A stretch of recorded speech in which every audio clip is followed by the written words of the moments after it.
Hola, nosotros somos el equipo 4. Nuestro tema es propiedades coligativas, presión osmótica. Introducción.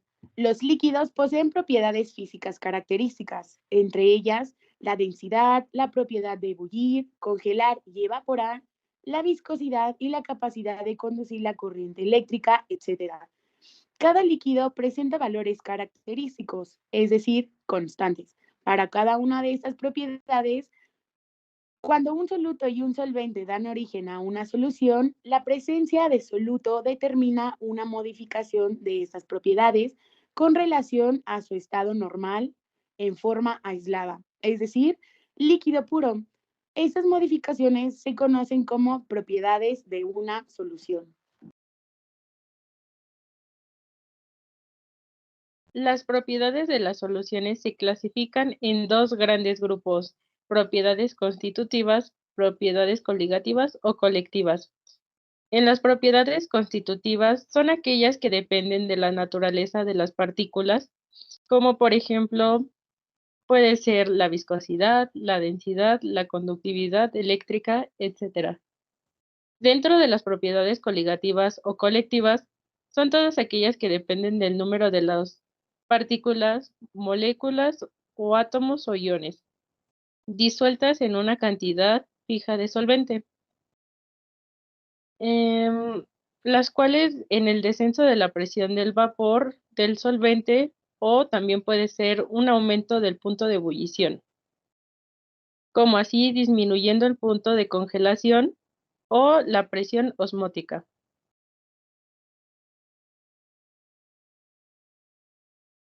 Dentro de la importancia de las propiedades coligativas tienen una importancia en la vida común, como en las disciplinas científicas y tecnológicas, y su correcta aplicación que nos permite separar los componentes de una solución por un método llamado destilación fraccionada, formulado y creada por mezclas frigoríficas y anticongelantes. También nos ayuda para determinar masas molares del soluto desconocido, como también formular sueros o soluciones fisiológicas que nos provoquen un desequilibrio hidrosalino en los organismos, ya sean animales o que permitan corregir la anomalía del mismo.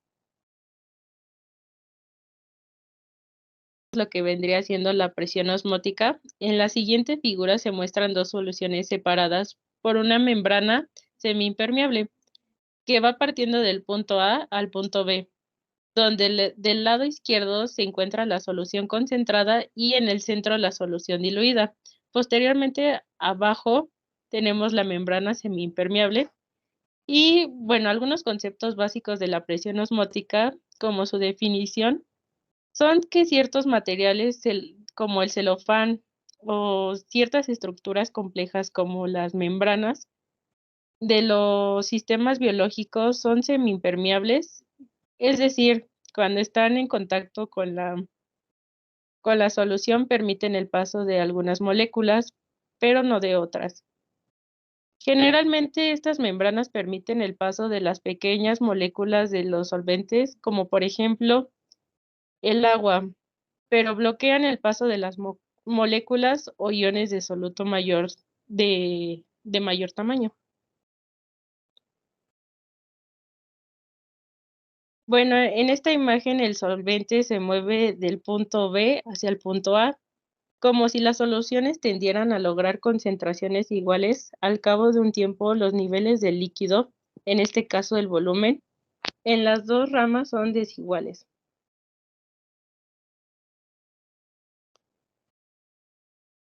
Si aplicamos una presión sobre el brazo izquierdo, como se muestra en la próxima figura, podríamos determinar el flujo neto del solvente. La presión aplicada sobre el brazo de la izquierda del aparato detiene el movimiento neto del solvente desde el lado derecho de la membrana, como se puede mostrar en la imagen. La siguiente. Esta presión aplicada se conoce como presión osmótica y es la presión requerida para detener la ósmosis. Esta presión depende de la temperatura y de la concentración de la solución.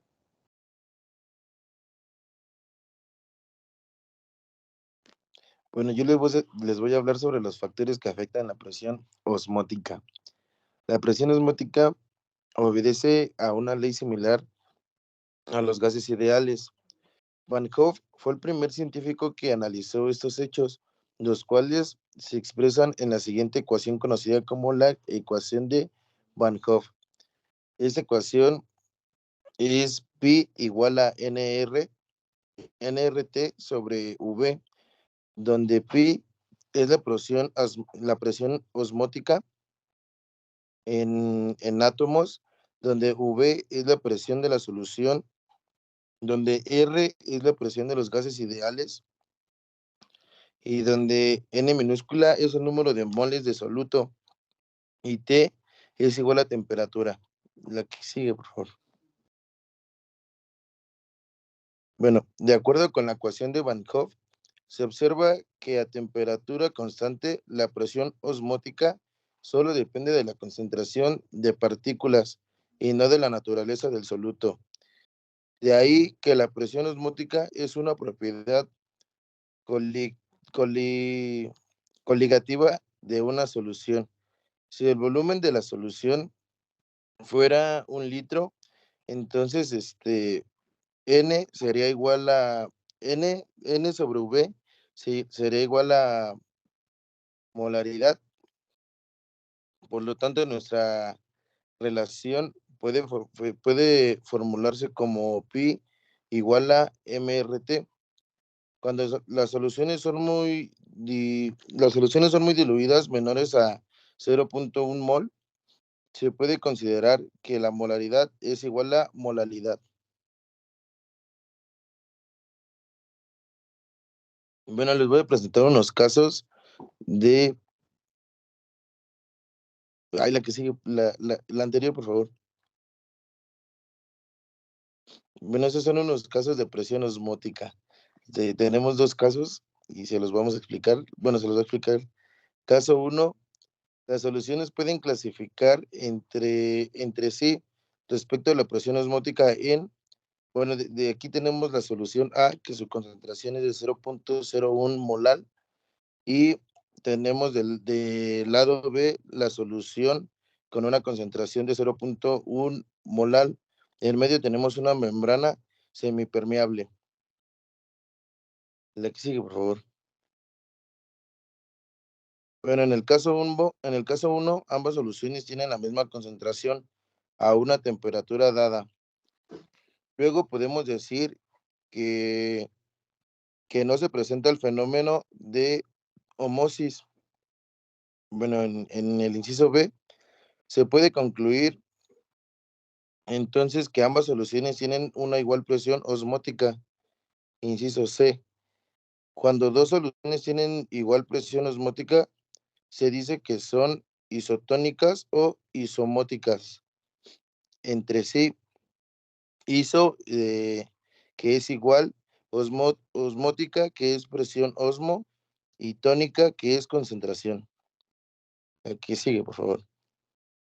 En el caso 2 tenemos la solución A, que es una concentración de 0.02 molar, y la solución B, que es una concentración de 0.01 molar.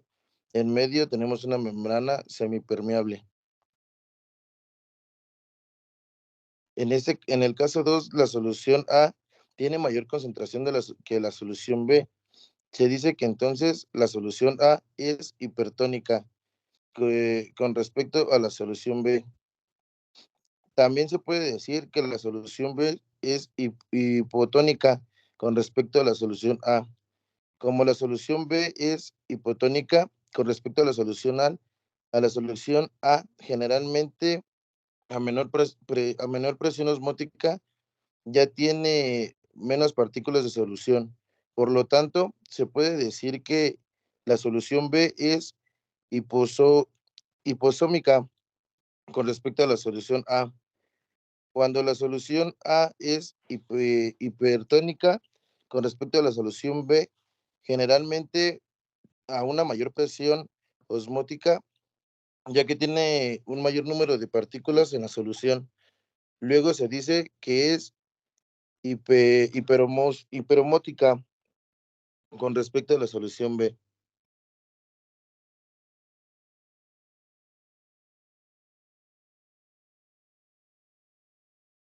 A continuación, presentaremos ejemplos referidos a este tema. Ejemplo número 1. El agua de mar contiene sales disueltas a una concentración iónica total de aproximadamente 1.13 mol sobre litro. ¿Qué presión se debe aplicar para evitar el flujo osmótico de agua pura hacia el agua de mar a través de una membrana permeable solo a las moléculas de agua?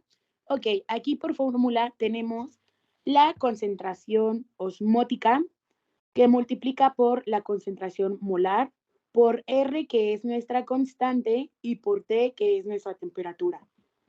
Por consiguiente, tenemos que se multiplicará 1.13 mol sobre litro, que es nuestra concentración molar, por el valor de nuestra constante R, que es 0.0821 litros, atmósferas, moles a la menos 1, por Kelvin a la menos 1, multiplicado por 298 Kelvin, que es nuestra temperatura. Por resultado, da un total de 27.6 atmósferas. Ejemplo número 2. Se encontró que la presión osmótica de una solución de benceno que contenía 5.0 gramos de poliestireno por litro fue de 7.6 torricelis a 25 grados centígrados, estimando el peso molecular promedio del poliestireno en una muestra. El paso 1 a seguir es calcular la presión osmótica. Por lo tanto, será la presión por litro, que fue de 7.6 torricelis entre 760 torricelis, atmósferas a la menos 1. Esto nos da un valor de 0.01 atmósferas. El paso número 2 es usar la fórmula de la ecuación de Van Hoff para calcular el número de moles del poliestireno. Aquí, por lo tanto, multiplicaremos el valor de la presión osmótica, que es 0.01 atmósferas por un litro de volumen, dividido entre nuestro valor de la constante R, que es 0.0821 litros atmósferas por mol a la menos 1 por Kelvin a la menos 1. Todo esto multiplicado por la temperatura, que es 298 grados Kelvin. Nos da un valor total de 4.09 por 10 a la menos 4 mol, que es el valor de nuestro número de moles. El paso número 3 es calcular la masa molecular del poliestireno, el cual nos da un valor total de 12.200 gramos mol a la menos 1. Ejemplo número 3. La presión osmótica promedio de la sangre es de 7.7 atmósferas a 25 grados centígrados.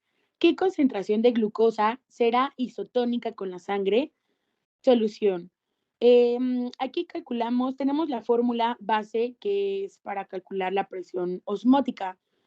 De aquí ocupamos obtener la concentración molar. Por lo tanto, dividimos la presión osmótica sobre nuestra R, que es la constante, por la temperatura en grados Kelvin. Ok, nuestra presión osmótica es de 7.7 atmósferas. Esto lo dividimos entre nuestro valor de R, que es la constante, que tiene un valor de 0.082 litros por atmósferas, sobre grados Kelvin por mol, y lo multiplicamos por la temperatura en grados Kelvin, que da un valor final de 298 grados Kelvin. Esto nos da un valor de concentración molar de 0.31. Ok, yo les voy a hablar sobre ejemplos de la presión osmótica en la vida cotidiana, ya que estos no solamente se ven en laboratorios ni con pruebas científicas. El primero es la purificación del agua. Para purificar el agua utilizan un proceso de osmosis inversa, la cual consiste en filtrar el agua de impurezas y minerales no deseados. Este proceso de osmosis inversa se aplica a una presión superior a la presión osmótica, por lo cual se produce la separación del soluto de un lado y el disolvente del otro lado. Aquí las impurezas son el soluto y el solvente, que es el agua. La siguiente dice, los peces absorben agua a través de la piel y las branquias. Como lo acabo de decir, los peces absorben agua y oxígeno a través del agua, a través de la piel y las branquias. Estas son membranas semipermeables por las cuales se produce la transferencia de moléculas de agua. Y al igual que los peces, ¿la siguiente?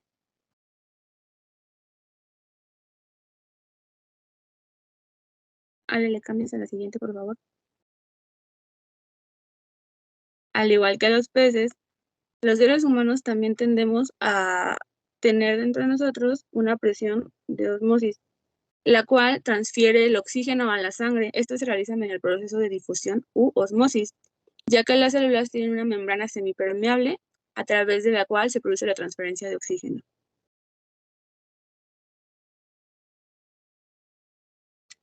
Bueno, pues esto sería todo de nuestra parte. Esperemos que hayan aprendido varia información acerca sobre la presión osmótica. Y pues le queremos mandar un gran saludo a nuestro maestro Guerrero. Y pues denle like y suscríbanse al canal. Bye.